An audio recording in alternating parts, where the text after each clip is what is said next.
This debate is very different from past debates because it's being held so early in the election cycle. For reference, we normally see presidential debates take place in September or October, and then the election is in November. This debate is taking place in the end of June, and neither of these candidates have even officially been nominated for their party's nomination. So this is very early. However, the logic is that, people who vote early and vote by mail could really get a sense of who these two candidates are on a debate stage, and maybe that could inform their choices more. But, look, at the end of the day, I think a lot of Americans are watching this a bit nervously because Joe Biden and Donald Trump, according to a number of polls, are not really seen as the most, the best matchup. I think a lot of Americans think, but we want an alternative for both parties. So going forward, I think this could definitely play a role in, maybe turning the tide at least. But we know that polls are, neck and neck. So, and it's so early on. So we don't know exactly how big of a role or how big of an impact this debate will have.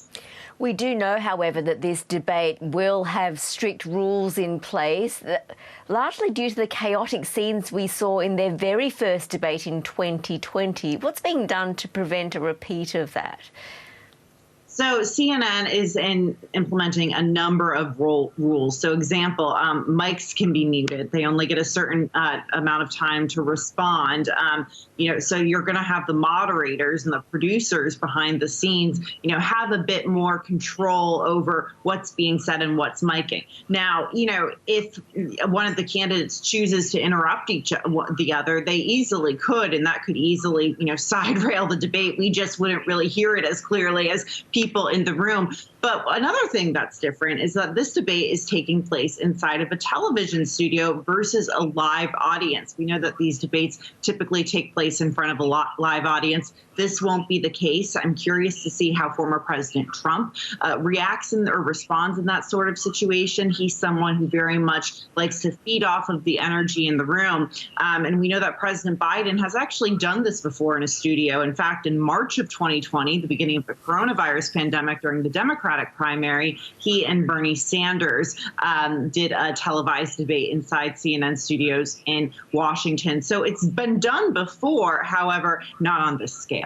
It'll be interesting to see how they perform under this format. But Donald Trump is already accusing the moderators of bias against him and framing the debate as 3 against 1.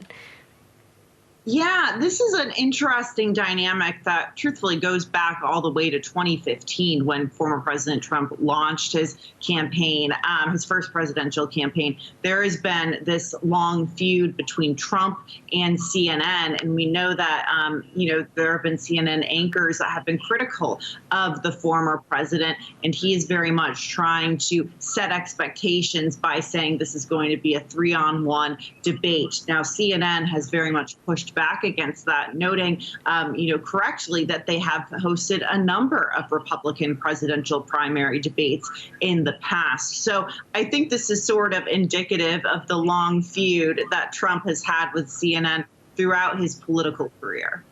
Meanwhile, President Biden has spent much of the past week at his Camp David retreat. How is he preparing it? Who's helping him?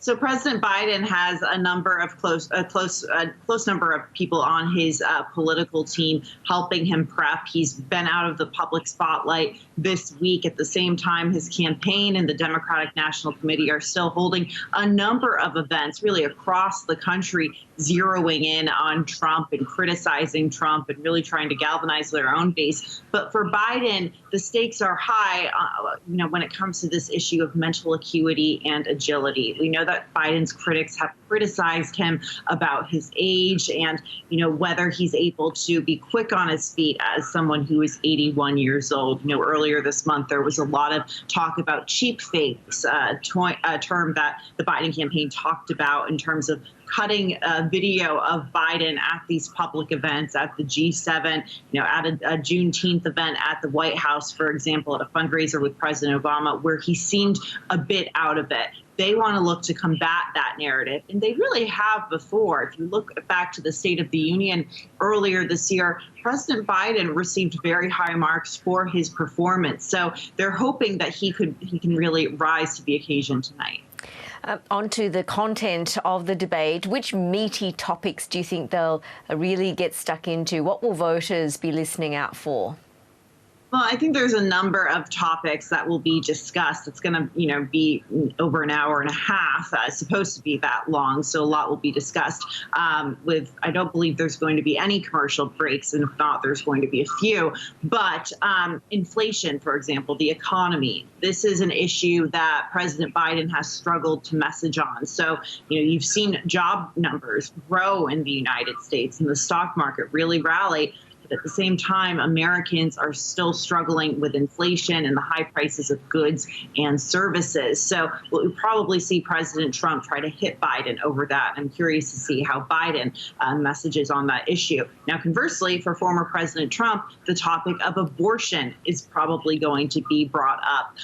We know that President Trump appointed a number of conservative justices to the Supreme Court, which led to the overturning of Roe versus Wade, which legalized abortion at the federal level in the U.S. Democrats have used that to go after Republicans, and they've been successful. So that's something that Trump will be on the defense on. And then, of course, there's other issues like foreign policy, the Israel-Gaza war. When you think about it, Trump and Biden are both considerably very, very pro-Israel. Maybe Biden's a little more critical of Israel, but both pro-Israel. I'm going to be curious to see how President Trump tries to paint Biden as ultra-progressive, ultra-pro-Palestinian, maybe on the issue. And then conversely, on the issue of the war in Ukraine, I'm sure, the question of U.S. support for Ukraine will be brought up. That's another issue where Trump and Biden are very much on the opposite sides of the spectrum. And the debate comes not long after Donald Trump was convicted of falsifying business records to disguise a hush money payment. He's still awaiting sentencing. How might this impact his performance? Will this come up at all? That's a good question, because we know that President Biden has launched a $50 million ad buy calling Trump, quote unquote, a convicted felon and a criminal. So he very well could bring that up on stage, but that comes with some risk for President Biden. Because remember, just a few weeks ago, President Biden's own son, Hunter Biden, was convicted in his own trial and is facing another criminal trial. So it goes to show that this is a sensitive topic, maybe for both candidates, even though it's President Biden maybe a step removed from it than President Trump is. So it comes with some risk. And also, I think it behooves both of these candidates to focus on the issues that are impacting voters on a daily basis. These guilty verdicts, whether it's Trump or Hunter Biden, aren't impacting voters on a daily basis. For example, when they go to the grocery store and see that prices are high. Well, we look forward to seeing how the debate pans out. Julia Manchester, thank you so much for your time. Thank you for having me.